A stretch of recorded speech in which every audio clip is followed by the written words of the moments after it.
ಕರುನಾಡಿಗೆ ನಮಸ್ಕಾರ. ನಾನು ನಿಮ್ಮ ಶಾಂತಲಕ್ಷ್ಮಿ ದಾಂಡಯ್ಯ ಕವಟಗಿಮಠ್.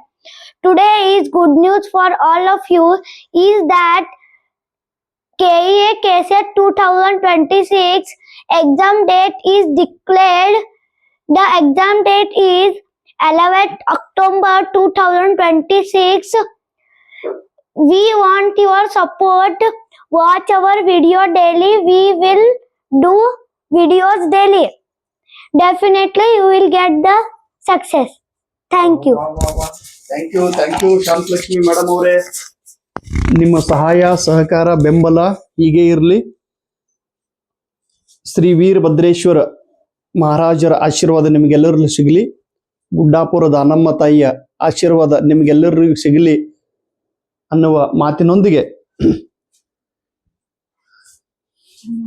ಇವತ್ತಿನ ಈ ಒಂದು ಸಣ್ಣ ಪ್ರಯತ್ನ ನಿಮಗೋಸ್ಕರ.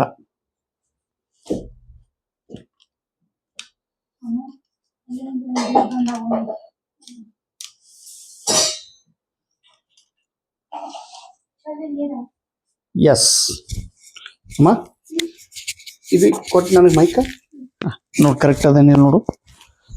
ಅದು ಬಡಿಗೆ ಎಲ್ಲದ ನೋಡಮ್ಮ, ಬಡಿಗೆ ಒಂದು ಇತ್ತಲ್ಲ ತೊಂಬ ಪ್ಲೀಸ್. ಎಲ್ಲದು ನೋಡು ಮೊದಲು, ಕರೆಕ್ಟ್ ಅದೇನಿಲ್ಲ. Yes yes. ಕರುನಾಡಿಗೆ ಸಾಷ್ಟಾಂಗ ನಮಸ್ಕಾರಗಳು, ಕರುನಾಡಿಗೆ ದೀರ್ಘದಂಡ ನಮಸ್ಕಾರಗಳು, ಕರುನಾಡಿಗೆ ಗೌರವಪೂರ್ವಕ ನಮಸ್ಕಾರಗಳು, ಕರುನಾಡಿಗೆ ಹೃದಯಪೂರ್ವಕ ನಮಸ್ಕಾರಗಳು, ಕರುನಾಡಿಗೆ ಮಹಾ ಕನ್ನಡಿಗನ ನಮನಗಳು, ವಂದನೆಗಳು. ಇವತ್ತು 2 ಜನವರಿ 2026. ಈಗ ಶಾಂತಲಕ್ಷ್ಮಿ ಹೇಳಿದ ಪ್ರಕಾರ ನಿಮಗೋಸ್ಕರ ಅತ್ಯಂತ ಸಿಹಿ ಸುದ್ದಿ.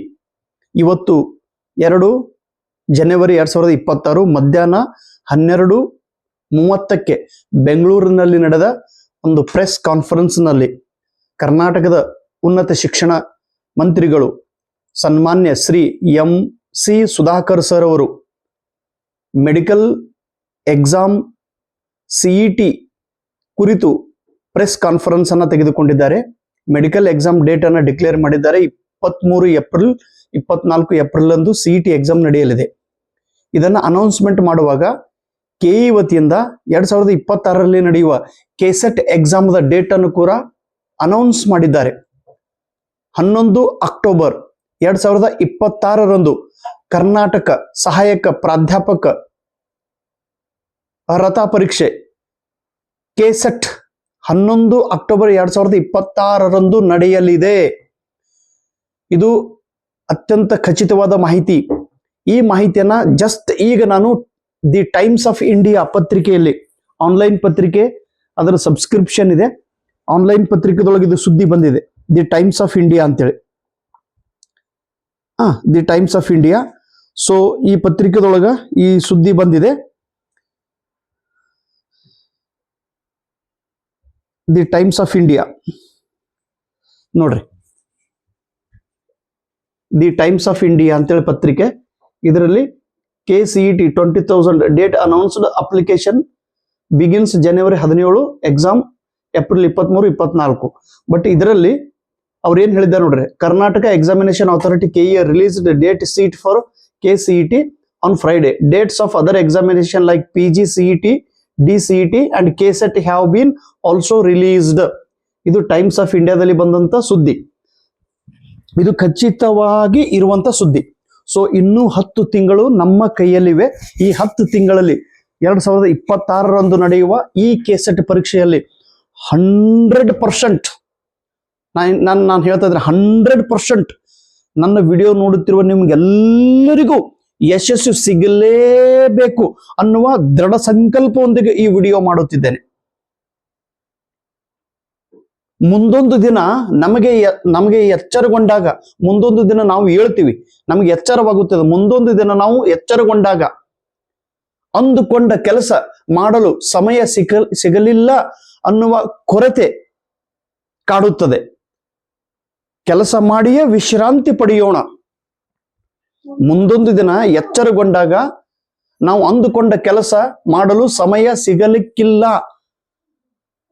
ಹೀಗಾಗಿ ಕೆಲಸ ಮುಗಿಸಿಯೇ ವಿಶ್ರಾಂತಿ ಪಡೆಯೋಣ. ಈ 10 ತಿಂಗಳ ಅವಕಾಶ ಕೆಎದವರು ನಿಮಗೆ ಕೊಟ್ಟಿದ್ದಾರೆ, ನಮಗೆ ನೀಡಿದ್ದಾರೆ. 1 ತಿಂಗಳ ಹಿಂದೆ ಕೂಡ ಕೆಎ ಒಂದು ಅಧಿಕಾರಿಗಳಾದಂತ ಪ್ರಸನ್ನ ಸರ್ ಅವರು IAS ಅಧಿಕಾರಿಗಳು ಅವರು ಕೂಡ ಒಂದು ವಿಡಿಯೋದೊಳಗ ಒಂದು ಸಮಸ್ಯೆ ಕುರಿತು ವಿಶ್ಲೇಷಣೆ ಅವ್ರು ಮಾಡ್ತಾ ಇದ್ರು. ಒಳ ಮೀಸಲಾತಿಗೋಸ್ಕರ ಒಂದು ವಿಡಿಯೋ ಮಾಡಿದ್ರು ಅವರು. ಆಮೇಲೆ ದಿವ್ಯಾಂಗ ವಿದ್ಯಾರ್ಥಿಗಳನ್ನ ನಾವು ಇನ್ನೊಮ್ಮೆ ರೀಚೆಕ್ ಮಾಡಿ ಅವ್ರಿಗೆ ನಾವು ಪ್ರಮಾಣ ಪತ್ರ ಕೊಡ್ತೀವಿ ಅನ್ನುವ ಕ್ಲಾರಿಟಿಯ ವಿಡಿಯೋ ಅವರು ಮಾಡಿದ್ರು. ಆ ವಿಡಿಯೋದ ಕೊನೆಯ ಒಂದು 10 ಸೆಕೆಂಡ್ದಲ್ಲಿ ಅವ್ರು ಹೇಳಿದ್ರು, ಕೆಎದವರು ಪ್ರತಿ ವರ್ಷ ಕೆಸೆಟ್ ಎಕ್ಸಾಮ್ ಅನ್ನ ನಡೆಸಲು ನಿರ್ಧಾರ ಮಾಡಿದ್ದಾರೆ. ನವೆಂಬರ್ ತಿಂಗಳದೊಳಗೆ ಕೆಸೆಟ್ ನಡೆಯಲಿದೆ ಅಂತ ಅವರು ಹೋದ ತಿಂಗಳ ವಿಡಿಯೋದೊಳಗೆ ಹೇಳಿದ್ರು. ಸೊ ಅವಾಗ ಅನ್ಕೊಂಡೆ 2026 ಕೆಸೆಟ್ ಎಕ್ಸಾಮ್ 100% ನಡೆಸೋರು ಇದ್ದಾರೆ ಅಂತೇಳಿ. ಇವತ್ತಂತೂ ಅಧಿಕೃತವಾಗಿ ಕೆಎ ಒಂದು ಡೇಟ್ ಅನ್ನ ಅನೌನ್ಸ್ ಮಾಡಿದ್ದಾರೆ. 11 ಅಕ್ಟೋಬರ್ 2026 ಕೆಸೆಟ್ ಎಕ್ಸಾಮ್ ನಡೆಯಲಿದೆ.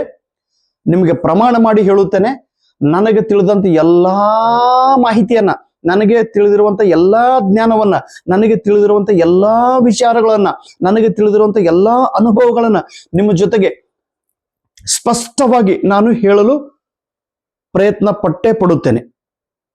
10 ತಿಂಗಳ ಸಮಯ ಇದೆ. 2023ರಲ್ಲಿ ನನ್ನ ವಿಡಿಯೋಗಳನ್ನು ನೋಡಿ, ನಾನು ಬರೆದಿರುವ ಕೆಸೆಟ್ ಬುಕ್ ಅನ್ನ ಓದಿ 175 ವಿದ್ಯಾರ್ಥಿಗಳು ಕೆಸೆಟ್ ಎಕ್ಸಾಮ್ ಅನ್ನ ಪಾಸ್ ಮಾಡಿದ್ರು. 2024 ಕೆಸೆಟ್ ಎಕ್ಸಾಮ್ದಲ್ಲಿ ನನ್ನ ವಿಡಿಯೋಗಳನ್ನ ನೋಡಿ, ನನ್ನ ವಿಚಾರಗಳನ್ನ ಕೇಳಿ, ನನ್ನ ಮಾತುಗಳನ್ನ ಕೇಳಿ, ನನ್ನ ಒಂದು ಅನುಭವಗಳನ್ನ ತಿಳಿದುಕೊಂಡು, ನನ್ನ ಬುಕ್ಗಳನ್ನ ಓದಿ 211 ವಿದ್ಯಾರ್ಥಿಗಳು ಕೆಸೆಟ್ ಎಕ್ಸಾಮ್ ಅನ್ನ ಪಾಸ್ ಮಾಡಿದ್ರು. ಈ ವರ್ಷ ಅಂದ್ರೆ 2025ರಲ್ಲಿ ಮೊನ್ನೆ ನಡೆದ ಕೆಸೆಟ್ ಎಕ್ಸಾಮ್ ಅಲ್ಲಿ ಅಂತೂ ಅದ್ಭುತವಾದ ಒಂದು ರಿಸಲ್ಟ್ ನನಗೆ ಸಿಕ್ಕಿದೆ. 411 ವಿದ್ಯಾರ್ಥಿಗಳು ಕೆಸೆಟ್ ಪರೀಕ್ಷೆನ ಉತ್ತೀರ್ಣರಾಗಿದ್ದಾರೆ. 411ನೇ ವಿದ್ಯಾರ್ಥಿ ಯಾರಾದ್ರ ಅಂದ್ರೆ ಅವ್ರಿಗೆ ನಾವು ಇಲ್ಲಿಂದನೇ ದೊಡ್ಡ ನಮಸ್ಕಾರ ಮಾಡಬೇಕು, ಇಲ್ಲಿಂದನೇ ಅವರಿಗೆ ದೊಡ್ಡ ಸಲಾಮನ್ನ ಹೇಳಬೇಕು. ಅವರು ಜೈ ಜವಾನ್, ಜೈ ಕಿಸಾನ್, ಜೈ ವಿಜ್ಞಾನ್, ಅವರು ಜೈ ಜವಾನ್, ಭಾರತೀಯ ಸೇನಾಪಡೆಯಲ್ಲಿ ಸೇವೆ ಸಲ್ಲಿಸಿರುವ ವ್ಯಕ್ತಿಗಳವರು. ಅವರು ಇಂಡಿಯನ್ ಸೋಲ್ಜರ್, ಅವರು ಎಕ್ಸ್ ಆರ್ಮಿ, ಬೆಳಗಾವಿ ಜಿಲ್ಲೆಯದವರು. ಸನ್ಮಾನ್ಯ ಶ್ರೀ ಸೋಮಲಿಂಗಪ್ಪ ಎನ್ ತುಳಜನ್ನವರವರು, ಇವರು ಇಂಡಿಯನ್ ಆರ್ಮಿಯಲ್ಲಿ ಸೇವೆ ಸಲ್ಲಿಸಿದ್ದಾರೆ. ಇವರು ಪೊಲಿಟಿಕಲ್ ಸೈನ್ಸ್ ದಲ್ಲಿ ಕೆಸೆಟ್ ಎಕ್ಸಾಮ್ ಅನ್ನ ಕ್ಲಿಯರ್ ಮಾಡಿ ನಿನ್ನೆನೆ ಅವರು ಪ್ರಮಾಣ ಪತ್ರವನ್ನ ಪಡೆದುಕೊಂಡಿದ್ರು. ಅದರ ವಿಚಾರವನ್ನ ಅವರು ನನಗೆ ತಿಳಿಸಿದ್ರು. ಸೊ ಸನ್ಮಾನ್ಯ ಸೋಮಲಿಂಗಪ್ಪ ಸರ್ ಅವರಿಗೆ ಇಲ್ಲಿಂದನೇ ಗೌರವಪೂರ್ವಕ ಸಲ್ಯೂಟ್ ಅನ್ನ ಹೇಳಬೇಕು. ಒಬ್ಬ ಸೈನಿಕರಾಗಿ ದೇಶ ಸೇವೆಯನ್ನು ಮಾಡಿದಂತ, ದೇಶದ ರಕ್ಷಣೆಯನ್ನು ಮಾಡಿದ, ದೇಶದ ಗಡಿ ಭಾಗದಲ್ಲಿ ನಿಂತು ನೋಡ್ರಿ, ನೀವು ಜಮ್ಮು ಕಾಶ್ಮೀರಕ್ಕೆ ಹೋಗ್ಬೇಕು ಅಥವಾ ಈ ಸಿಕ್ಕಿಮಕ್ಕೆ ಹೋದ್ರೆ ನಿಮ್ಗೆ ಗೊತ್ತಾಗ್ತಾರೆ. ಸಿಯಾಚಿನ್, ನಾನು ಈ ಭಾಗ ಎಲ್ಲ ಹೋಗಿ ಬಂದಿನ್ರಿ ಸೆಟ್ ಎಕ್ಸಾಮ್ ಬರೆಯುವಾಗ. ಅಲ್ಲಿ ಸೈನಿಕರ ಕಷ್ಟ ಏನಿದೆ ಅನ್ನೋದು ಪ್ರತ್ಯಕ್ಷವಾಗಿ ನೋಡಿದಂತ ಉದಾಹರಣೆ ನನಗಿದೆ. ಅಲ್ಲಿ ಅವ್ರು ಎಷ್ಟು ಕಷ್ಟ ಪಡ್ತಾರೆ, ಎಷ್ಟು ಚಳಿ ಐತಿ ಅಲ್ಲಿ, ಅಷ್ಟು ಥಂಡಿಯಲ್ಲಿ, ಅಂತ ಚಳಿ ಒಳಗೆ ಅವರು ದೇಶ ಸಂರಕ್ಷಣೆ ಮಾಡುತ್ತಾ ಕೆಸೆಟ್ ಎಕ್ಸಾಮ್ ಅನ್ನ ಉತ್ತೀರ್ಣರಾದಂತ ನಮ್ಮ ಸೋಮಲಿಂಗಪ್ಪ ಸರ್ ಅವರ ಪ್ರೇರಣೆ ನಮಗೂ ನಿಮಗೂ ಸಿಗಲೇಬೇಕು. ಇವತ್ತು 2 ಜನವರಿ 2026 ಇವತ್ತು ಮಧ್ಯಾಹ್ನ 3:00 ನನಗೆ ಬೆಂಗಳೂರಿನ ಸಂಜೀವ್ ಸರ್ ಅವರು ಮೆಸೇಜ್ ಮಾಡಿದ್ರು. ಸಂಜೀವ್ ಸರ್ ಅವರು ಇಂಗ್ಲಿಷ್ ಸಬ್ಜೆಕ್ಟ್, ಸರ್ ನಾನು ಈ ಬಾರಿ ಕೆಸೆಟ್ ಇಂಗ್ಲಿಷ್ ಲಿಟರೇಚರ್ದಲ್ಲಿ ಪಾಸ್ ಆಗಿದ್ದೇನೆ. ರಾಮನಗರ ಜಿಲ್ಲೆಯ ಮಾಗಡಿ ಅಲ್ಲಿ ಇರುವಂತ ಗೌರ್ಮೆಂಟ್ ಕಾಲೇಜಿನಲ್ಲಿ ಗೆಸ್ಟ್ ಲೆಕ್ಚರರ್ ಆಗಿ ಇವತ್ತು ನನ್ನನ್ನು ಆಯ್ಕೆ ಮಾಡಿದ್ದಾರೆ. ಇವತ್ತು ನಾನು ಡ್ಯೂಟಿ ಜಾಯಿನ್ ಮಾಡಿದ್ದೇನೆ ಸರ್ ಅಂತೇಳಿ. ನಿನ್ನೆ ಬೆಳಗಾವಿ ಜಿಲ್ಲೆಯ ರಾಮದುರ್ಗದ ನಮ್ಮ ಭೀಮನಗೌಡ್ರು ಸರ್ ಅವರು ಯಾವ ಕಾಲೇಜದೊಳಗ ಅಧ್ಯಯನ ಮಾಡಿದ್ರು ಅದೇ ಕಾಲೇಜದೊಳಗ ಗೌರ್ಮೆಂಟ್ ಗೆಸ್ಟ್ ಲೆಕ್ಚರರ್ ಆಗಿ ನಿನ್ನೆ ಅವರು ಜಾಯಿನ್ ಮಾಡಿದ್ರು. ಅವರ ಸ್ಟೇಟಸ್ ಕೂಡ ನಾನು ಹಾಕಿದ್ದೆ. ಇವತ್ತಿನ ನಮ್ಮ ಸಂಜೀವ್ ಸರ್ ಅವರ ಸ್ಟೇಟಸ್ ಕೂಡ ಇವಾಗ ಇಟ್ಟಿದ್ದೇನೆ. ಕೆಸೆಟ್ ಪರೀಕ್ಷೆ ಪಾಸ್ ಆದ ನಂತರ ಏನು ಅವಕಾಶ ಸಿಗತೈತೆ ಅನ್ನೋದು ಇವು 2 ಉದಾಹರಣೆಗಳು ನಿಮಗೆ ಸಾಕು. ಇದು ನಿಮಗೆ ಸರ್ ಇನ್ನು ಗೌರ್ಮೆಂಟ್ ಪರ್ಮನೆಂಟ್ ನೌಕರಿ ಸಿಕ್ಕಿಲ್ಲಲ್ಲ, ಸಿಗತೈತಿ, ಭರವಸೆಯೇ ಬೆಳಕು. ನಾವು ಒಂದು ಭರವಸೆ ಇಟ್ಕೊಂಡು ಹೆಜ್ಜೆ ಇಡುತ್ತಾ ಮುಂದೆ ಸಾಗಬೇಕು, ಅಂದಾಗ ನಮ್ಮ ಜೀವನ ಸುಧಾರಣೆ ಆಗುತ್ತದೆ.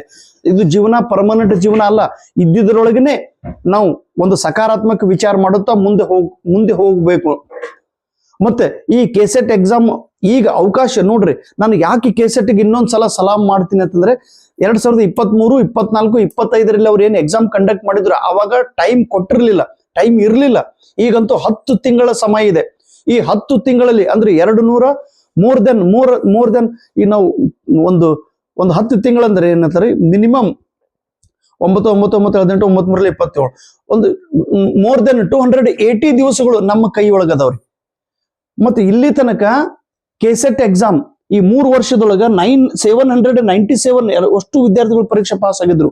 ಇವಾಗ ನಾನು ದೃಢ ಸಂಕಲ್ಪ ಮಾಡಿದ್ದೇನೆ, ಬರುವ ಕೆಸೆಟ್ ಎಕ್ಸಾಮ್ ಅಲ್ಲಿ ಅಂದ್ರೆ 2026ರಲ್ಲಿ ನಡೆಯುವ ಕೆಸೆಟ್ 11 ಅಕ್ಟೋಬರ್ 2026ರಂದು ನಡೆಯುವ ಕೆಸೆಟ್ ಎಕ್ಸಾಮ್ ಅಲ್ಲಿ 1,000ಕ್ಕಿಂತ ಹೆಚ್ಚು ವಿದ್ಯಾರ್ಥಿಗಳು ಪರೀಕ್ಷೆ ಪಾಸ್ ಆಗಲೇಬೇಕು ಅನ್ನುವ ದೃಢ ಸಂಕಲ್ಪ, ಸ್ಪಷ್ಟವಾದ ಗುರಿ ನಾನು ಇಟ್ಕೊಂಡು ಕೆಲಸ ಮಾಡಲು ನಿರ್ಧಾರ ಮಾಡಿದ್ದೇನೆ. ಪ್ರತಿನಿತ್ಯ ನನಗೆ ತಿಳಿದಂತ, ಯಾಕಂದ್ರೆ ಏನಾಗಿದ್ರಿ, ಎಕ್ಸಾಮ್ ಬರೆದು ಎಷ್ಟು ಅನುಭವ ಬಂದೈತಲ್ಲೋ ಆ ಅನುಭವ ನಿಮ್ ಜೊತೆಗೆ ಹಂಚ್ಕೋತೀನಿ. ಇಲ್ಲಿ ತನಕ ಪರೀಕ್ಷೆ ಪಾಸ್ ಆದವರು ಪ್ರತಿಯೊಬ್ಬರು ವಿಚಿತ್ರ ಸಂಘರ್ಷವನ್ನು ಮಾಡಿ ಸಾಧನೆಯನ್ನು ಮಾಡಿದ್ದಾರೆ. ನೀವೆಲ್ಲರೂ ಪ್ರತಿಭಾವಂತರು, ನೀವೆಲ್ಲರೂ ವಿದ್ಯಾವಂತರು, ನೀವೆಲ್ಲರೂ ಬುದ್ಧಿವಂತರು, ನೀವೆಲ್ಲರೂ ಜ್ಞಾನವಂತರು. ಮತ್ತೆ ನೀವು ಪರೀಕ್ಷೆ ಪಾಸ್ ಆಗ್ಲೇಬೇಕು. ಯಾಕೆ ಆಗಂಗಿಲ್ರಿ? 2 ಕಾಲಿಲ್ಲದ ಸಂಗಮ ಪರೀಕ್ಷೆ ಪಾಸ್ ಆದ್ರು, 2 ಕಣ್ಣಿಲ್ಲದ ಅಶ್ವಿನಿ ಪಾಸ್ ಆದಳು, 2 ಕಣ್ಣಿಲ್ಲದ ನಮ್ದು ಯಾರು ವಸಂತ ಪಾಸ್ ಆಗಿದ್ರು, ಸೋಲ್ಜರ್ ಸರ್ ಅವರು ಪಾಸ್ ಆದ್ರು. ನಿನ್ನೆ ಬೆಂಗಳೂರದೊಳಗ ಪೆಟ್ರೋಲ್ ಪಂಪ್ದೊಳಗೆ ಕೆಲಸ ಮಾಡೋ ಅರುಣ್ ಸರ್ ಪಾಸ್ ಆದ್ರು. ರೇವಣಸಿದ್ದ ಮೈಸೂರು ಫ್ಯಾಕ್ಟ್ರಿ ಒಳಗ, ಮೈಸೂರು ಸ್ಯಾಂಡಲ್ ಫ್ಯಾಕ್ಟ್ರಿದೊಳಗ ನಾವು ಸೆಕ್ಯೂರಿಟಿ ಗಾರ್ಡ್ ಆಗಿ ಕೆಲಸ ಮಾಡ್ಕೊಂತ ಪರೀಕ್ಷೆ ಪಾಸ್ ಆದ್ರು. ನಾವು ನೀವು ಯಾಕೆ ಆಗಂಗಿಲ್ಲಪ್ಪ? ಪಾಸ್ ಆಗಲೇಬೇಕು. ನಿಮ್ಮ ದಾನಯ್ಯ ಸರ್ ಕರ್ನಾಟಕ, ತಮಿಳುನಾಡು, ತೆಲಂಗಾಣ, ಮಧ್ಯಪ್ರದೇಶ, ಛತ್ತೀಸ್ಗಢ, ಗುಜರಾತ್, ರಾಜಸ್ಥಾನ್, ಹಿಮಾಚಲ್ ಪ್ರದೇಶ, ಉತ್ತರಾಖಂಡ್, ಆಸಾಂ, ಅರುಣಾಚಲ್ ಪ್ರದೇಶ, ನಾಗಾಲ್ಯಾಂಡ್, ತ್ರಿಪುರಾ, ಮಿಜೋರಾಂ, ಮೇಘಾಲಯ, ಜಮ್ಮು ಕಾಶ್ಮೀರ್, ಎಲ್ಲಿ ನಮ್ಮ ಮಧ್ಯಪ್ರದೇಶ, ಛತ್ತೀಸ್ಗಢ, ಹಿಮಾಚಲ್ ಪ್ರದೇಶ, ಉತ್ತರಾಖಂಡ್, ರಾಜಸ್ಥಾನ್, ಗುಜರಾತ್, ಮಹಾರಾಷ್ಟ್ರದೊಳಗಂತೂ I got the first rank, 270 marks ಪಡೆದು ನಾನು ನಿಮ್ಮ ದಾನಯ್ಯ ನಿಮ್ಮ ಎದುರಿಗೆ ನಿಂತನಂದ್ರೆ ಇದನ್ ಹಗರ ಎಕ್ಸಾಮ್ ಅಲ್ಲ ರೀ. ಮನಸ್ಸು ಮಾಡಬೇಕು. Where there is a will there is a way. ಮನಸ್ಸಿದ್ದರೆ ಮಾರ್ಗ. ಮೊಟ್ಟ ಮೊದಲಿಗೆ ನೀವು ಮನಸ್ಸು ಮಾಡಬೇಕು, ನಾನು ಪರೀಕ್ಷೆ ಪಾಸ್ ಮಾಡ್ಲೇಬೇಕಂತೇಳಿ. ಈ ಸಮಯದೊಳಗೆ ಕೆಲವೊಬ್ರು ಹೇಳ್ಬೋದು, ಏನ್ ಕೆಸೆಟ್ ಪಾಸ್ ಆದ್ರೆ ಏನ್ ನೌಕರಿ ಅದೇನ್ರಿ, ಕೆಸೆಟ್ ಪಾಸ್ ಸರ್ ಹೇಳೋರು ಹೇಳ್ತಿರ್ತಾರ. ಅವ್ರ ದೃಷ್ಟಿಕೋನದೊಳಗೆ ಹೇಳ್ಬೋದು. ಆದ್ರೆ ಮೊದಲು ನೀವು ನಿರ್ಧಾರ ಮಾಡ್ರಿ, ನಮ್ಗೆ ಈ ಎಕ್ಸಾಮ್ ಬರೆಯೋದಾಯ್ತೋ ಇಲ್ಲೋ. ಇಲ್ಲಿ ತನಕ 3 ಬಾರಿ ನೀವು ಎಡವಿದ್ದೀರಂದ್ರ ದಯವಿಟ್ಟು ಹೆದರಿಬೇಡ್ರಿ. ಯಾಕೆ ನೀವು ಫೇಲ್ ಆಗಿದ್ರಿ, ಎಲ್ಲಿ ಫೇಲ್ ಆಗಿದ್ರಿ, ಯಾವ ಕಾರಣಕ್ಕೆ ಫೇಲ್ ಆಗಿದ್ರಿ, ನನಗೆ ಎಲ್ಲಿ ಮಾರ್ಕ್ಸ್ ಕಡಿಮೆ ಬಂದು ಅನ್ನೋದನ್ನ ನೀವು ಅನಾಲಿಸಿಸ್ ಮಾಡಬೇಕು. ನಿನ್ನೆ ಅಥಣಿಯಿಂದ ಒಬ್ರು ತಂಗಿ ಮೆಸೇಜ್ ಮಾಡಿದ್ರು. ತಂಗಿ ಅಂದ್ರೆ ಅವ್ರಿಬ್ರು ಮಂದಿ ಗಂಡ ಹೆಂಡತಿ, ಗೌರಮ್ಮ ಮತ್ತು ಅವ್ರ ಮಿಸ್ಟರ್, ಇಬ್ರು ಜನ ನಾವು ಒಂದು ವಿಡಿಯೋ ಮಾಡಿ ಕಳಿಸ್ಯಾರ ನೋಡ್ರಿ, ನಾ ಅಪ್ಲೋಡ್ ಮಾಡೀನಿ. ಗೌರಮ್ಮ ಮೇಡಮ್ ಅವರು ಮ್ಯಾಥಮೆಟಿಕ್ಸ್ ಸಬ್ಜೆಕ್ಟ್, ಅವ್ರ ಮಿಸ್ಟರ್ 9ನೇ ಪ್ರಯತ್ನದೊಳಗೆ ಕೆಸೆಟ್ ಪರೀಕ್ಷೆ ಪಾಸ್ ಆಗಿರೋ. 9 ಬಾರಿ, 8 ಬಾರಿ ಸತತ ಫೇಲ್ ಆದ್ರು, 9ನೇ ಬಾರಿ ದಾನಯ್ಯ ಸರ್ ನಿಮ್ ವಿಡಿಯೋದೊಳಗೆ ಒಂದು ಅನುಭವ ಸಿಕ್ತು, ದಾನಯ್ಯ ಸರ್ ನಿಮ್ ವಿಡಿಯೋದೊಳಗೆ ಒಂದು ಕ್ಲಾರಿಟಿ ಸಿಕ್ತು, ದಾನಯ್ಯ ಸರ್ ನಿಮ್ ವಿಡಿಯೋದೊಳಗೆ ಒಂದು ಸ್ಪಷ್ಟ ಗುರಿ ಸಿಕ್ತು, ದಾನಯ್ಯ ಸರ್ ನಿಮ್ಮ ವಿಡಿಯೋದೊಳಗೆ ಒಂದು ದೃಢವಾದ ಸಂಕಲ್ಪ ಸಿಕ್ತು, ದಾನಯ್ಯ ಸರ್ ನಿಮ್ಮ ವಿಡಿಯೋದೊಳಗ ಒಂದು ಸಾತತ್ಯತೆಯನ್ನು ನಾನು ನೋಡಿದೆ, ದಾನಯ್ಯ ಸರ್ ನಿಮ್ಮ ವಿಡಿಯೋದೊಳಗ ಸ್ಥಿರತೆಯನ್ನ ಕಂಡಿದ್ದೇನೆ, ದಾನಯ್ಯ ಸರ್ ನಿಮ್ಮ ವಿಡಿಯೋದೊಳಗೆ ಒಂದು ಶಕ್ತಿ ನನಗೆ ಸಿಕ್ಕಿದೆ, ದಾನಯ್ಯ ಸರ್ ನಿಮ್ಮ ವಿಡಿಯೋ ನೋಡಿದ ತಕ್ಷಣ ನನ್ನಲ್ಲಿ ಒಂದು ಪ್ರಚಂಡವಾದ ಆತ್ಮವಿಶ್ವಾಸ ಬೆಳೀತು ಸರ್. ಈ ಬಾರಿ ನನ್ನ 9ನೇ ಪ್ರಯತ್ನ ಇತ್ತು, ನಾನು ಪಾಸ್ ಆಗಿದ್ದೇನೆ ಅಂತೇಳಿ ಅವ್ರು ಹೇಳಿದ್ರು. ಇದು ನಾನು ಪಟ್ಟಂತ ಪರಿಶ್ರಮಕ ಫಲ. 411 ಜನ ಪರೀಕ್ಷೆ ಪಾಸ್ ಆದ ನಂತರ ಹೇಳ್ತಾರಂದ್ರೆ ಆಲ್ ಆರ್ ದೇವತಾ ಮನುಷ್ಯರು. ಪರೀಕ್ಷೆ ಪಾಸ್ ಆದ್ಮೇಲೆ ಅವ್ರು ಹೇಳ್ತಾರಂದ್ರೆ ಅವರೆಲ್ಲ ದೇವತಾ ಮನುಷ್ಯರೇ. ಸೊ ನೀವು ಕೂಡ ನಿಮ್ಮ ಬಗ್ಗೆ ಕತೆ ಹೇಳಬೇಕು. ಅಷ್ಟೊಂದು ಸಮಯ ದೇವರು ನಿಮಗೆ ಕೊಟ್ಟಿದ್ದಾನೆ. ಚಾಮುಂಡೇಶ್ವರಿ ನಿಮಗೆ ಕೊಟ್ಟಿದ್ದಾಳೆ, ಕಲಬುರಗಿ ಶರಣರು ನಿಮಗೆ ಕೊಟ್ಟಿದ್ದಾರೆ, ನಮ್ಮ ಸೊಲ್ಲಾಪುರದ ಸಿದ್ದಾರಾಮ ನಿಮ್ಗೆ ಅವಕಾಶ ಕೊಟ್ಟಿದ್ದಾರೆ, ನಿಮ್ಮ ಮನೆ ದೇವರು ನಿಮ್ಗೆ ಅವಕಾಶ ಕೊಟ್ಟಿದ್ದಾರೆ. ಪ್ಲೀಸ್ ಸಮಯವನ್ನು ವ್ಯರ್ಥ ಮಾಡದೆ, ಇವರ ಮಾತನ್ನ ಕೇಳದೆ ಸ್ಪಷ್ಟ ನೀವು ಮೊಟ್ಟ ಮೊದಲಿಗೆ ನೀವು ನಿರ್ಧಾರ ಮಾಡ್ರಿ, ನನಗೆ ಈ ಎಕ್ಸಾಮ್ ಬರೆಯೋದು ಆಯ್ತೋ ಇಲ್ಲ ಅಂತೇಳಿ. ಮೊದಲಿಗೆ ನಾವು ಫೇಲ್ ಆದಕ್ರಿ ನಮ್ಗೆ ಟೈಮ್ ಇರ್ಲಿಲ್ಲ, ಈಗ ಟೈಮ್ ಐತಲ್ಲ. ಅದಕ್ಕಾಗಿನೇ ನೋಡ್ರಿ, ಮುಂದೊಂದು ದಿನ ನಾವು ಎಚ್ಚರಗೊಂಡಾಗ ನಾವು ಅಂದುಕೊಂಡ ಕೆಲಸ ಮಾಡಲು ಸಮಯ ಸಿಗಲಿಲ್ಲ ಅನ್ನುವ ಕೊರತೆಯನ್ನ ಕಾಡೋಕ್ಕಿಂತ ಮುಂಚೆ ನಾವು ಕೆಲಸವನ್ನು ಮುಗಿಸಿ ವಿಶ್ರಾಂತಿ ಪಡೆಯೋಣ. ಪ್ಲೀಸ್ ದಯವಿಟ್ಟು ಈ ಎಕ್ಸಾಮ್ ಅನ್ನು ನೀವೆಲ್ಲರೂ ಪಾಸ್ ಆಗ್ಬೇಕು. ನಾನು ನಿಮ್ಮ ಜೊತೆಗಿದ್ದೀನಿ. ಈ 411 ಜನ ಏನದಾರಲ್ಲ, ಇವ್ರ ರೀತಿನೇ ನೀವು ಕೂಡ ಇದ್ರಿ, ನೀವು ಕೂಡ ಪರೀಕ್ಷೆ ಮತ್ತೆ ಯಾರ್ಯಾರು ಫೇಲ್ ಆಗಿರ್ ನೋಡ್ರಿ, ಅವ್ರಂತೂ ಕಟ್ಟಿಟ್ಟು ಬುತ್ತಿ ಈ ಬಾರಿ ನೀವು ಪರೀಕ್ಷೆ ಪಾಸ್ ಆಗೇ ಆಗ್ತೀರಿ. ನೀವು ಬಹಳ ರಿಸಲ್ಟ್ ಸಮೀಪ ಬಂದು ಹೋದವ್ರು ಇದ್ರಿ. 2 ಮಾರ್ಕ್ಲಿಂದ 4 ಮಾರ್ಕ್ಲಿಂದ 6 ಮಾರ್ಕ್ಲಿಂದ 10 ಮಾರ್ಕ್ಸ್ಲಿಂದ ನೀವು ಸಮೀಪ ಬಂದು ಹೋದವ್ರು ಇದ್ದೀರಿ. ಸರ್ ಈಗ ಪಿ ಯು ಕಾಲೇಜ್ ಕರೆಯೋರು ಅದಾನಲ್ರಿ, ಅವಾಗ ಅದು ಓದೋದು ಇದು ಓದೋದು. ಸರ್ ಅಸಿಸ್ಟೆಂಟ್ ಪ್ರೊಫೆಸರ್ ಎಕ್ಸಾಮ್ ಕರೆಯೋದಲ್ಲ, ಅದು ಓದೋದು ಇದು ಓದೋದು. ಅಣ್ಣ ಸಬ್ಜೆಕ್ಟ್ ಒಂದೇ ಇರ್ತೈತಿ, ನಿಮ್ ಸಬ್ಜೆಕ್ಟ್ ರಿಲೇಟೆಡ್ ಜ್ಞಾನ ಇರ್ತೈತಿ. ಹೀಗಾಗಿ ಅದ್ರ ಸಲುವಾಗಿ ಸ್ಪೆಷಲ್ ಓದೋದು, ಇದ್ರ ಸಲುವಾಗಿ all things are same. KSET ಆಗ್ಲಿ, NET ನೆಟ್ ಆಗಲಿ, ಅಥವಾ ಅಸಿಸ್ಟೆಂಟ್ ಪ್ರೊಫೆಸರ್ ಆಗ್ಲಿ, ಅಥವಾ PU ಕಾಲೇಜ್ ಲೆಕ್ಚರ್ ಆಗ್ಲಿ, ನಿಮ್ ಸಬ್ಜೆಕ್ಟ್ ಸಂಬಂಧಪಟ್ಟಂತೆ ಪ್ರಶ್ನೆಗಳನ್ನು ಕೇಳುತ್ತಾರೆ. ಹೀಗಾಗಿ ಪೇಪರ್ ಸೆಕೆಂಡ್ ಏನೈತಿಲ್ಲ ಅದು ಫಿಕ್ಸ್ಡ್ ಸಬ್ಜೆಕ್ಟ್. ಪೇಪರ್ 1 ಮಾತ್ರ ಕೆಸೆಟ್ ಬೇರೆ ಇರ್ತೈತಿ, ಅಥವಾ ನಾಳೆ ಅಸಿಸ್ಟೆಂಟ್ ಪ್ರೊಫೆಸರ್ ಅದ್ರ ಸಿಲೆಬಸ್ ಬೇರೆ ಇರ್ಬೋದು, ಅಥವಾ ಈ PU ಕಾಲೇಜ್ ಕರೆದ್ರು ಕೂಡ ನೆಟ್ ಸೆಟ್ ಒಂದು ಸಣ್ಣ ಭಾಗ ಅಂದ್ರೆ PU ಕಾಲೇಜ್. ಸೊ ಪ್ಲೀಸ್, ಬೇರೆ ಬೇರೆ ರಾಜ್ಯದೊಳಗೆ ಎಕ್ಸಾಮ್ ಬರೆದು ಬಂದಾಗ ನನಗೆ ತಿಳಿದಂತ ಮಾಹಿತಿ, ನಾನು ಸಂಗ್ರಹ ಮಾಡಿದಂತ ಎಲ್ಲಾ ಸೆಂಟ್ರಲ್ ಯೂನಿವರ್ಸಿಟಿಯ ಮಟೀರಿಯಲ್ ಎಷ್ಟೆಷ್ಟು ನಾನು ಕಲೆಕ್ಟ್ ಮಾಡಿನಲ್ಲೋ, ನನ್ನ ಅನುಭವ ದಯವಿಟ್ಟು ನೀವು ತಗೋರಿ. ನೀವು ಯಾರದೇ ಕ್ಲಾಸ್ ನೋಡ್ರಿ, ನೀವು ಯಾರದೇ ಕ್ಲಾಸ್ ಜಾಯಿನ್ ಆಗ್ರಿ, ಅಥವಾ ನೀವು ಸೆಲ್ಫ್ ಸ್ಟಡಿನೇ ಮಾಡ್ರಿ, ಅಥವಾ ನೀವು ಯಾವ ಲೇಖಕರದ ಬುಕ್ ಅನ್ನ ಓದ್ರಿ, ಪ್ರತಿಯೊಬ್ರು ಒಳ್ಳೆಯವರೇ. ಆದ್ರೆ ಅದ್ರ ಜೊತೆಗೆ ನಾನು ಬರೆದಂತ ಒಂದು ಅನುಭವದ ಬುಕ್ಗಳನ್ನ ದಯವಿಟ್ಟು ನೀವೆಲ್ಲರೂ ತಗೋರಿ. ಯಾಕಂದ್ರೆ these books are stepping stones to you. ನೋಡ್ರಿ, ಸೋಲೆ ಗೆಲುವಿನ ಮೆಟ್ಟಲು. ನಾನು ಸೋತು ಸೋತು ಸೋತು ಸೋತು ಸೋತು ಸೋತು ಸೋತು ಸೋತು ಸೋತು ಸೋತು ಸೋತು ಗೆದ್ದವ ಇದ್ದೀನ್ರಿ. ನೀವು ಅನ್ಬೋದು, ಸರ್ ನೀವೇನು ಅಸಿಸ್ಟೆಂಟ್ ಪ್ರೊಫೆಸರ್ ಏನ್ರಿ? ಅಣ್ಣ ಅಸಿಸ್ಟೆಂಟ್ ಪ್ರೊಫೆಸರ್ ಆಗಿಲ್ಲ. ನಿನ್ನೊಬ್ರು ಸರ್ ಕೇಳಿದ್ರು, ಇಷ್ಟೆಲ್ಲ ಬಹಳ ಶಾಣೆ ಇದ್ದಂದ್ರೆ ದಾನಯ್ಯ ಸರ್ ನೀನು ಅಸಿಸ್ಟೆಂಟ್ ಪ್ರೊಫೆಸರ್ ಆಗ್ಬೇಕು. ಅಣ್ಣ ಆಗಿಲ್ಲ, ನಾನು ಅಸಿಸ್ಟೆಂಟ್ ಪ್ರೊಫೆಸರ್ ಆಗಿಲ್ಲ ಅಂತ ತಿಳ್ಕೊಂಡು ನನ್ನ ಕೈಲಿ ಏನೂ ಆಗಂಗಿಲ್ಲ. ಅಲ್ಲ, ಆಗ್ಲೇಬೇಕು. ನಾನ್ ಆಗಿಲ್ಲ ಅಂದ್ರೆ ಇವತ್ತು ನಮ್ಮ ಸಂಜೀವ್ ಸರ್ ಅಸಿಸ್ಟೆಂಟ್ ಪ್ರೊಫೆಸರ್ ಆದ್ರು, ಅವರಲ್ಲಿ ನಾನು ನೋಡ್ಕೊಂತೀನಿ. ಇವತ್ತು ನಮ್ಮ ಭೀಮನ್ ಗೌಡ ಸರ್ ಆದ್ರು, ಅವರಲ್ಲಿ ನಾನು ಜೀವನ ನೋಡ್ಕೊಂತೀನಿ. ನಾಳೆ ನಿಮ್ಮ ಜೀವನದೊಳಗೆ ನಾನು ನೋಡ್ಕೊಂತೀನಿ. ನನ್ನಿಂದ ಆಗಿಲ್ಲ ಅಂದ್ರೆ ನಿಮ್ ಕೈಲಿಂದ ಆಗ್ಲೇಬೇಕು. ನಾನು ನೋಡ್ರಿ, ಗೆದ್ದ ನಂತರ ಯಶಸ್ಸು ಸಿಗ್ಬಹುದು, ಆದ್ರೆ ನಾನು ಸೋತೀನಿ ಅಂತ ತಿಳ್ಕೊಂಡು ನಾನು ಸುಮ್ ಕೂತಿಲ್ಲ. ಸೋಲಿನಿಂದ ನಾನು ಪಾಠನ ಕಲಿತು ನನ್ನ ಅನುಭವಗಳನ್ನ ನಿಮ್ ಜೊತೆಗೆ ಹಂಚ್ತಾ ಇದ್ದೀನಿ. ಸೊ ಪ್ಲೀಸ್, ನೆಗೆಟಿವ್ ದೃಷ್ಟಿಕೋನದಿಂದ ನನ್ನನ್ನು ನೋಡಬಾರದು. ನೀವು ನನ್ನನ್ನು ನೆಗೆಟಿವ್ ಆಗಿ ನೋಡಿದ್ರೆ ನಾನು ನಿಮಗೆ ನೆಗೆಟಿವ್ ಆಗಿ ಕಾಣಿಸ್ತೀನಿ. ನೀವು ನನ್ನನ್ನು ಪಾಸಿಟಿವ್ ಆಗಿ ನೋಡಿದ್ರೆ ನಾನು ನಿಮಗೆ ಪಾಸಿಟಿವ್ ಆಗಿನೇ ಕಾಣಿಸ್ತೀನಿ ರೀ. 79 ಎಕ್ಸಾಮ್ ಪರೀಕ್ಷೆ ಬರೋದು, ಪಾಸ್ ಆಗೋದು ಅಷ್ಟೊಂದು ಸರಳ ಅಲ್ಲ. ಆದ್ರೆ ಕಾಂಪಿಟೇಟಿವ್ ಪ್ರತಿನಿತ್ಯ ಪ್ರತಿ ಕ್ಷಣ ಕಾಂಪಿಟೇಷನ್ ಇದೆ, ಹೊರಗಂತೂ ಕಾಂಪಿಟೇಷನ್ ಇದೆ. ಸೊ ಪ್ಲೀಸ್, ಕಾಂಪಿಟೇಷನ್ ಹೆದರಿ ನಾವು ಕೂಡೋದಲ್ಲ. ಕೈ ಕಟ್ಟಿ ಕೂತ್ರ ಏನು ಕೆಲಸ ಆಗಂಗಿಲ್ರಿ, ಮಾಡ್ಕೊಂತ ಇರ್ಲೇಬೇಕು. ನೋಡ್ರಿ, ಇಲ್ಲಿವರೆಗೆ ಟೋಟಲ್ ನನ್ನ ಕೈ ಒಳಗೆ 1405 ಇಲ್ಲಿ ತನಕ ರೀ 1405 ಜನ KSET exam, net exam, Maharashtra set exam, TET exam ಪರೀಕ್ಷೆ ಪಾಸ್ ಆದ್ರು. ನಿನ್ನೆ ಕರ್ನಾಟಕದ TET ಎಕ್ಸಾಮ್ ಬರೇ 2ರಿಂದ 3 ದಿವಸ ವಿಡಿಯೋ ಮಾಡಿನ್ರಿ. 45 ಜನ ಕೆಸೆಟ್ ಕರ್ನಾಟಕ TET ಪರೀಕ್ಷೆ ಪಾಸ್ ಮಾಡಿದ್ರು. ಹೇಳೋದು ಇಷ್ಟೇ, ನೀವೆಲ್ಲರೂ ಬುದ್ಧಿವಂತರನ್ನೇ, ಆದ್ರೆ ನಿಮ್ಗೊಂದು ನಿರ್ದಿಷ್ಟ ಗುರಿ ಹೇಗೆ ಹೋಗ್ಬೇಕು ಅನ್ನೋದು ಅನುಭವದ ದಾರಿಯನ್ನು ನಿಮ್ಗೆ ನಾನು ತೋರಿಸ್ತಾ ಇದ್ದೇನೆ. ಸೊ ಪ್ಲೀಸ್, ನೀವು ನನಗೆ ಸಹಕಾರ ನೀಡ್ರಿ, ನಾನು ನಿಮಗೆ ಸಹಕಾರ ನೀಡುತ್ತೇನೆ. ಅದಕ್ಕೆ ಹೇಳಿದ್ರಲ್ಲ, ನಮಗೆ ಸ್ವಾತಂತ್ರ್ಯ ಹೋರಾಟಗಾರ ನಮ್ಮ ಸುಭಾಷ್ ಚಂದ್ರ ಬೋಸ್, ನೀವು ನನಗೆ ರಕ್ತ ಕೊಡಿ, ನಾನು ನಿಮಗೆ ಸ್ವಾತಂತ್ರ್ಯ ಕೊಡುತ್ತೇನೆ ಅಂತೇಳಿ. ನೀವು ನನಗೆ ರಕ್ತ ಕೊಡಿ, ನಾನು ನಿಮಗೆ ಸ್ವಾತಂತ್ರ್ಯ ಕೊಡುತ್ತೇನೆ. ನಾನ್ ನಿಮಗೆ ಏನ್ ಕೇಳ್ತೀನಿ, ಜಸ್ಟ್ ಗಿವ್ ದ ಟೈಮ್. ನೀವು ನನಗೆ ಫಕ್ತ ಸಮಯ ಕೊಡ್ರಿ. ನಾನು ಏನ್ ಹೇಳ್ತೀನಿ ನನ್ನ ಮಾತನ್ನ ದಯವಿಟ್ಟು ಕೇಳ್ರಿ. Next KSET 2026 KSET exam certificate ನಿಮ್ ಕೈ ಒಳಗೆ ಇರಲೇಬೇಕು. ನಂಬಿಕೆ, ನನ್ನ ಮೇಲೆ ಸಂಪೂರ್ಣವಾದ ನಂಬಿಕೆ ಇಡಬೇಕು. ಸುಮ್ಮನೆ ನಂಬಿಕೆ ಅಲ್ಲ, ಶ್ರದ್ಧೆ ಬಹಳ ಇಂಪಾರ್ಟೆಂಟ್. ಎಷ್ಟು ಶ್ರದ್ಧೆ ಇಡ್ತೀರಿ ಅಷ್ಟು ಬಿಗ್ ರಿಸಲ್ಟ್ ನಿಮಗೆ ಬರಲೇಬೇಕು. ಸತತವಾಗಿ ನಾನು ನಿಮ್ಮ ಸೇವೆ ಮಾಡಲು ಸದಾ ಸಿದ್ಧನಿದ್ದೇನೆ. ನನ್ನ ಮಾತೃಭಾಷೆ ಕನ್ನಡ ಇದೆ. ನಾನು ಮಹಾರಾಷ್ಟ್ರದಲ್ಲಿ ಇದ್ರೂ ಕೂಡ ಮರಾಠಿ ವಿದ್ಯಾರ್ಥಿಗಳಿಗೆ ವಿಡಿಯೋ ಮಾಡ್ಬೇಕಂತೇಳಿ ಇಲ್ಲಿ ಮಹಾರಾಷ್ಟ್ರ ಎಷ್ಟೋ ವಿದ್ಯಾರ್ಥಿಗಳು ನನ್ನ ಟೀಕೆ ಮಾಡ್ತಾರೆ, ಮಾಡ್ರಿ ತಾನ ಅಂತೇಳಿ. ಮಾಡ್ತೀನಿ ನಾನು.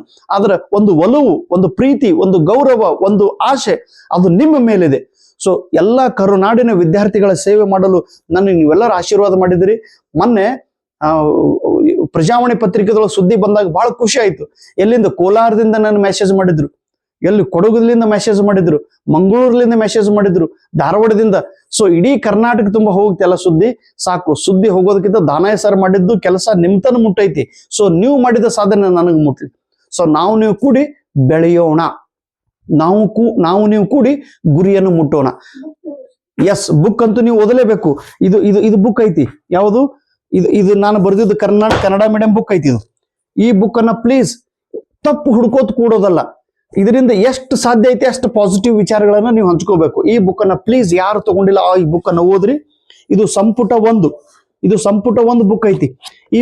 ಈ ಬುಕ್ ಅಂತೂ ಅದ್ಭುತ ಬುಕ್ ಐತ್ರಿ. ಇದು ಬುಕ್ ನಿನ್ನೆ ಬಿಜಾಪುರದ BLD ಕಾಲೇಜದೊಳಗ ಪ್ರಿನ್ಸಿಪಲ್ ಸರ್ ಅದಾರ ಅವ್ರು, ಶೇಗುಣಸಿ ಸರ್ ಅಂತ, ಡಾಕ್ಟರ್ ಶೇಗುಣಸಿ ಅವರಂದ್ರು ಎಂತ ಅದ್ಭುತ ಬುಕ್ ಬರ್ದಿದ್ದು ಅನಯ. ಇದು ಅವ್ರ ವಯಸ್ಸನ್ನ 52ನೇ ವಯಸ್ಸಿನೊಳಗೆ ಅವ್ರು KCET ಪರೀಕ್ಷೆ ಪಾಸ್ ಆದ್ರು, 2 ಬಾರಿ ಎಕ್ಸಾಮ್ ಪಾಸ್ ಆಗಿದ್ರು. ಅವ್ರು ಹೇಳಿದ್ರು ಸರ್ ಈ ಬುಕ್ ತುಂಬಾ ಚೆನ್ನಾಗಿದೆ ಅಂತೇಳಿ. ಸೊ ಈ ಸಂಪುಟ 1 ಕಂಪ್ಲೀಟ್ ಆಗಿ ಓದ್ರಿ. ಇದಂತೂ ಇಂಗ್ಲಿಷ್ ಮೀಡಿಯಂ ಬುಕ್ ಇದೆ. ಇವೆರಡು ಬುಕ್ ಇದು ಇಂಗ್ಲಿಷ್ ಮೀಡಿಯಂದೊಳಗೆ ವ್ಯಾಲ್ಯೂಮ್ 1 ವ್ಯಾಲ್ಯೂಮ್ 2, ದಯವಿಟ್ಟು ಇದನ್ನ ಓದ್ರಿ.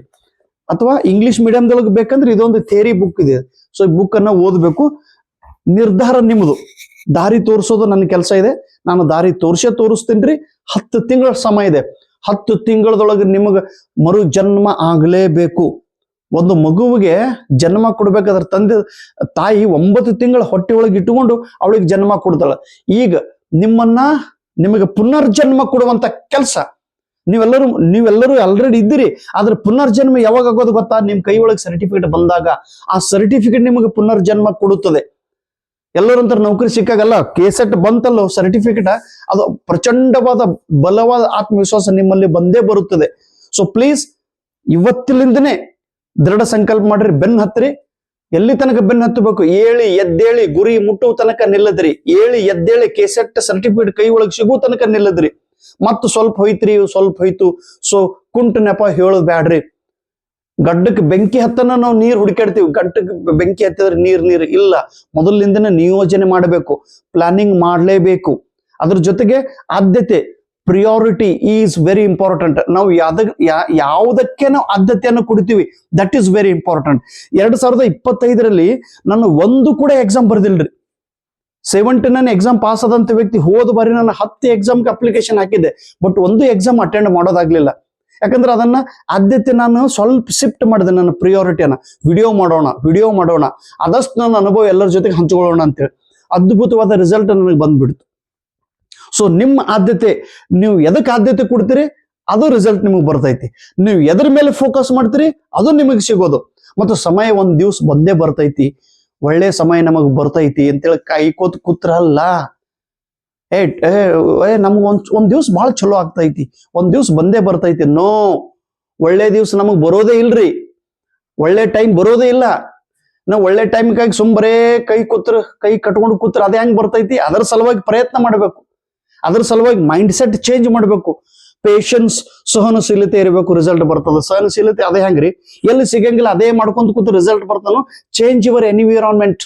ಸ್ವಲ್ಪ ನೀವು ಚೇಂಜ್ ಆಗ್ಬೇಕು. ಎಲ್ಲಿಂದ ನಮ್ಗೆ ಬೆನಿಫಿಟ್ ಆಗ್ತೈತಿ, ಯಾವ ವಿಡಿಯೋ ನೋಡಿದ್ರೆ ನನಗೆ ಕಾನ್ಫಿಡೆನ್ಸ್ ಬರ್ತೈತಿ, ಯಾವ ಬುಕ್ ಓದಿದ್ರೆ ನಮ್ಗೆ ರಿಸಲ್ಟ್ ಸಿಗ್ತೈತಿ, ಯಾರ ಮಾತು ಕೇಳಿದ್ರೆ ನನಗೆ ಆತ್ಮವಿಶ್ವಾಸ ಹೆಚ್ಚಾಗ್ತೈತಿ, ಯಾರ ಮಾತು ಕೇಳಿದ್ರೆ ನನಗೆ ಒಂದು ಉತ್ಸಾಹ ಬರ್ತೈತಿ, ಯಾರ ಮಾತು ಕೇಳಿದ್ರೆ ನನಗೆ ಶಕ್ತಿ ಬರ್ತೈತಿ, ಯಾರ ಮಾತು ಕೇಳಿದ್ರೆ ನನ್ನ ಬಲ ಹೆಚ್ಚಾಗೈತೆ ಅನ್ನೋದು ಬಹಳ important. So your work should be productive. ನೀವು ಪ್ರತಿ ಕ್ಷಣ ನೀವು ಖರ್ಚು ಮಾಡುವ ಸಮಯದಿಂದ ನಿಮಗೆ ಬೆನಿಫಿಟ್ ಆಗಲೇಬೇಕು, ಅಂತ ಮೈಂಡ್ ಸೆಟ್ ನಿಮ್ಗೆ ಇರಬೇಕು. ಸೊ ಮ್ಯಾಕ್ಸಿಮಮ್ ಬಹಳ ಎಲ್ಲರ ಜೊತೆ ಗೆಳತನ ಮಾಡ್ಕೋತ ಕೂಡ್ಬೇಡ್ರಿ, ಫೋಕಸ್ ಆಗಿ ಕೆಲಸ ಮಾಡ್ಕೊಂತೀರಿ. ನಾನಂತೂ ನಿಯೋಜನೆ ಹೇಳ್ತೀನಿ, ನೀವು ಕೂಡಿ ಬೆಳೆಯೋಣ. ಸೊ ಒನ್ಸ್ ಅಗೇನ್ ಕರುನಾಡಿನ ಎಲ್ಲ ವಿದ್ಯಾರ್ಥಿ ಮಿತ್ರರೇ, my dear brothers and my dear sisters, give me your valuable time to me. I am ready to serve you. ನಿಮ್ಮೆಲ್ಲರ ಸೇವೆ ನಾನು ನಮ್ಮ ಶಾಂತಲಕ್ಷ್ಮಿ ಕೂಡಿ ಸೇವೆ ಮಾಡ್ತೀವಿ.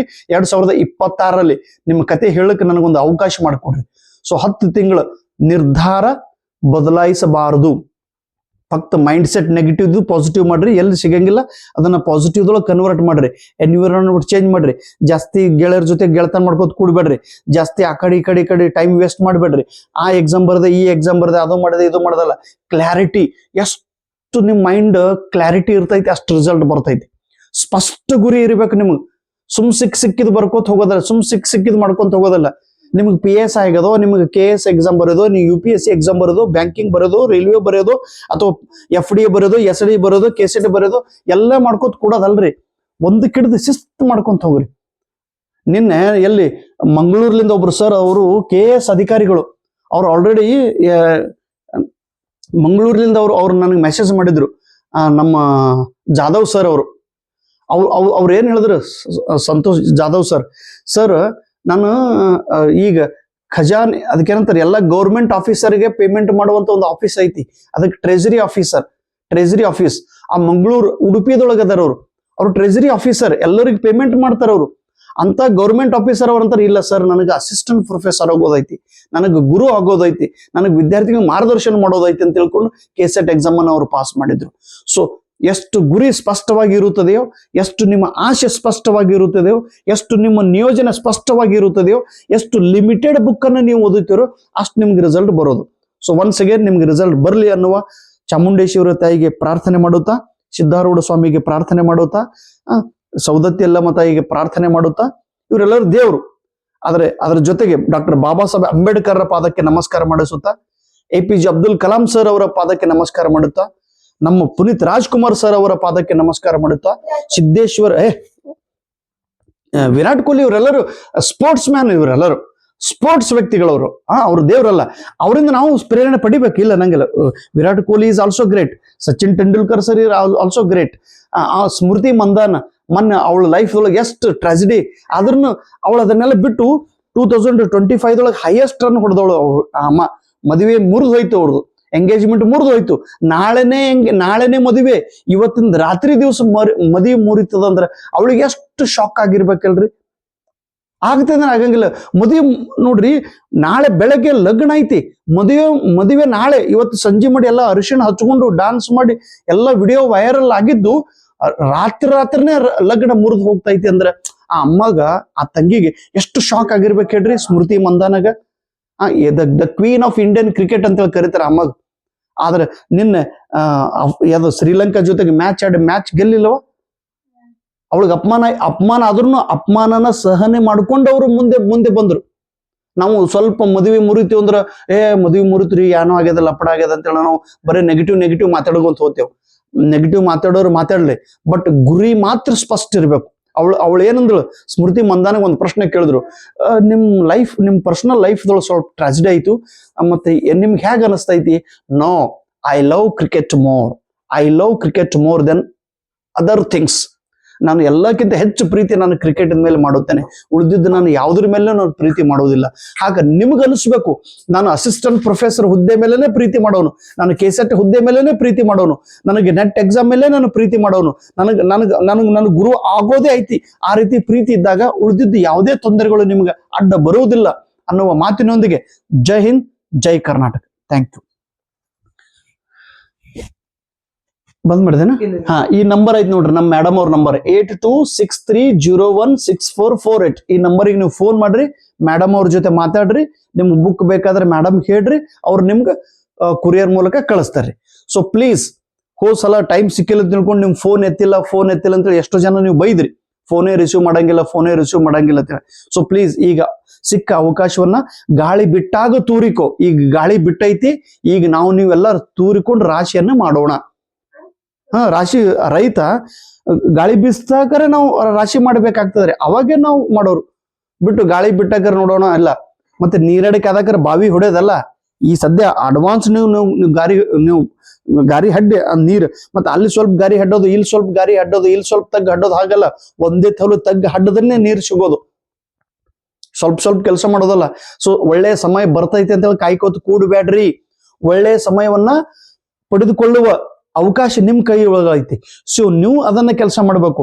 2015 2015 ಒಳಗ ನಾನು ಒಂದೇ ವರ್ಷದೊಳಗೆ 23 ಎಕ್ಸಾಮ್ ಪಾಸ್ ಆಗಿದ್ದೆ. 2015 ಒಂದೇ ವರ್ಷದೊಳಗೆ 23 ಎಕ್ಸಾಮ್ ಪಾಸ್ ಆಗಿನ್ರಿ. 2025 ನಾನು ಒಂದು ಎಕ್ಸಾಮ್, 2025 ಒಂದು ಎಕ್ಸಾಮ್ ಪಾಸ್ ಆಗಿಲ್ಲ. ಇದ್ರ ಅರ್ಥ ಅಂದ್ರೆ 10 ವರ್ಷ ಐತ್ರಿ ಒಂದೇ ಕೆಲಸ ಮಾಡ್ಕೊಂತಿದ್ದೀನಿ ನಾನು, ಒಂದೇ ಕೆಲಸ ಮಾಡ್ಕೊಂತಿದ್ದೀನ್ರಿ. ಅಂದಾಗ ನನ್ನ ಕೆಲಸ ನಿಮ್ ತನ ಹೋಗಿ ಮುಟ್ಟೈತಿ. ಸೊ ನೀವು ಕೂಡ ಹಿಡಿದ ಕೆಲಸ ಬಿಡಬಾರದು. ಕೈಯೊಳಗೆ ಹಿಡಿದಿರಲೋ ಕೆಲಸ ಅದನ್ನ ಕಂಪ್ಲೀಟ್ ಮಾಡ್ರಿ. ನೀವು ದುಡ್ಡಿಗಾಗಿ ಅದು ಇದಕ್ಕೆ ಆಶಕ್ಕಾಗಿ ನೀವೆಲ್ಲ ಬಿಡ್ಲಿಕ್ಕೆ ಹೋಗ್ಬೇಡ್ರಿ ಪ್ಲೀಸ್. ಓಕೆ, ಬಹಳ ಹೆಚ್ಚಿಗೆ ಮಾತಾಡಿರ್ಬಹುದು. ಅಥವಾ ಒಬ್ರು ಮೆಸೇಜ್ ಮಾಡಿದ್ರು, ಸರ್ ಏನು ಬೈತಿರಿ ವಿಡಿಯೋದೊಳಗೆ ನಮಗ, ಆದ್ರೆ ನೀವು ಬೈದಿದ್ದು ನಮಗ್ ಬ್ಯಾನ್ ಆಗೈತಿ, ನೀವು ಬೈದಿದ್ದು ನಮಗ್ ತ್ರಾಸ ಆಗೈತಿ, ನೀವು ಬೈದಿದ್ದು ನಮಗ್ ಒರಟು ಅನ್ಸೈತಿ. ಆದ್ರೆ ಈಗಿನ ಕಾಲದ ಹುಡುಗರಿಗೆ ಬೈಲೇಬೇಕು ಸರ್, ನೀವು ಬೈದಿರಿ ಅಂತ ತಿಳ್ಕೊಂಡು ನನಗೆ ನೋವಾಗಿತ್ತು. ಆದ್ರೆ ನನಗೆ ಇವತ್ತು ರಿಸಲ್ಟ್ ಬಂತಲ್ಲ, ನನಗೆ ಬಹಳ ಖುಷಿ ಆಗ್ಯದ ಅಂತೇಳಿ ಮೈಸೂರ್ಲಿಂದ ಒಬ್ಬರು ವಿದ್ಯಾರ್ಥಿ ಮೆಸೇಜ್ ಮಾಡಿದ್ರು. ಯಾಕಂದ್ರೆ ಮೈಸೂರು, ಬೆಂಗಳೂರು, ಈ ಕಡೆ ಎಲ್ಲ ನೀವೆಲ್ಲ ಸೂಕ್ಷ್ಮ ಜೀವಿಗಳು. ನಿಮ್ಗೆ ಸ್ವಲ್ಪ ನಾವು ಹೊರಟು ನಾನು ಜೊಗ್ಗಿ ಮಾತಾಡಿದ್ರೆ ನಿಮ್ಗೆ ಸ್ವಲ್ಪ ಬ್ಯಾನ್ ಆಗ್ತದ್ರಿ. ನಮ್ಮ ಉತ್ತರ ಕರ್ನಾಟಕ ನಡೀತದ್ರಿ. ಹೊಡಿ ಹೊಡಿ ಹೊಡಿ ಅಂತೇಳಿ ನಮ್ದು ಬೇರೆ ರೀ. ಓಕೆ, ಸೊ ಎನಿ ಹೌ ನನ್ನ ಮಾತಿನ ಅರ್ಥ ತಾವೆಲ್ಲರೂ ಸಕಾರಾತ್ಮಕ ವಿಚಾರ ಮಾಡಬೇಕು. ಒಂದ್ ವೇಳೆ ಬೈದಿದ್ದಂದ್ರೂ ಕೂಡ ಒಬ್ಬ ಅಣ್ಣನಾಗಿ, ಒಬ್ಬ ಗುರುವಾಗಿ, ಒಬ್ಬ ತಂದೆಯ ಸ್ಥಾನದೊಳಗೆ ನಿಂತ್ಕೊಂಡು ಒಬ್ಬ ಬುದ್ಧಿವಂತ ಹೇಳುವ ಅಣ್ಣ ತಮ್ಮಂತೂ ಇಲ್ಲ. ಮತ್ತು ನಿಮ್ಮ ಮಾಮ ಅಂತ ಹೇಳಿ ತಿಳ್ಕೊರಿ, ಅಥವಾ ಅಂಕಲ್ ಅಂತ ಹೇಳಿ ತಿಳಿರಿ, ತಂದೆ ಅಂತ ಹೇಳಿ ತಿಳಿರಿ, ಅಣ್ಣ ಅಂತ ಹೇಳಿ ತಿಳಿರಿ, ನಿಮ್ ಗುರು ಅಂತ ಹೇಳಿ ತಿಳಿರಿ. ನಾನು ಬೈದಿದ್ರು ತಪ್ಪು ತಿಳ್ಕೊಳಕ್ ಹೋಗ್ಬೇಡ್ರಿ. ಬೈದು ಹೇಳುವವ ಒಳ್ಳೇದಕ್ಕಾಗಿ ಹೇಳುತ್ತಾನೆ. ನಕ್ಕು ಹೇಳುವವನ ನಾನು ನಗ್ಸೋಂತೂ ಹೇಳ್ತೀನಿ, ಬೈಕೊಂತೂ ಹೇಳ್ತೀನಿ, ಸಿಟ್ಟಿಗೆ ಬಂದೂ ಹೇಳ್ತೀನಿ. ಒಂದ್ಸಲ ಹೇಳ್ತೀನಿ, 2 ಸಲ ಹೇಳ್ತೀನಿ, 3ನೇ ಸಲನೂ ಹೇಳ್ತೀನಿ. 4ನೇ ಸಲ ಅಂತೂ ತಲೆ ಕುಂಡ್ರಿಸಿ ಬಡದ್ ಹೇಳ್ತೀನಿ. ನೀವು ಮಾತು ಕೇಳಲೇಬೇಕು. ಕೇಳ್ತಿರಲ್ಲೋ? ಇಲ್ರಿ, ಇಲ್ಲಂದ್ರೆ ಬೆತ್ತ ಬನ್ನ. ಓಕೆ, ಎಲ್ಲರಿಗೂ ಶುಭವಾಗಲಿ. ಕೆಸೆಟ್ 2026 ನೀವೆಲ್ಲರೂ ಪರೀಕ್ಷೆ ಪಾಸ್ ಆಗ್ತೀರಿ. ನೆಟ್ ಎಕ್ಸಾಮ್ ಆಲ್ರೆಡಿ ಕರೆದಿದ್ದಾನೆ. ನೆಟ್ ಎಕ್ಸಾಮ್ ನೀವು ಬರೀರಿ. ಜೂನ್ ತಿಂಗಳದೊಳಗೆ ನೆಟ್ ಎಕ್ಸಾಮ್ ಇದೆ, ಅದು ಕೂಡ ನೀವು ಪಾಸ್ ಆಗ್ಬೇಕು. Okay, thank you. ಅಸಿಸ್ಟೆಂಟ್ ಪ್ರೊಫೆಸರ್ಗಾಗಿ, PU ಲೆಕ್ಚರ್ಗಾಗಿ ಅದು ಸಿಲೆಬಸ್ ಬಿಟ್ಟಾಗ ಅದ್ರ ಬಗ್ಗೆ ಕೂಡ ನಾವು ಮಾತಾಡೋಣ. ಥ್ಯಾಂಕ್ ಯು, ನಮಸ್ಕಾರ.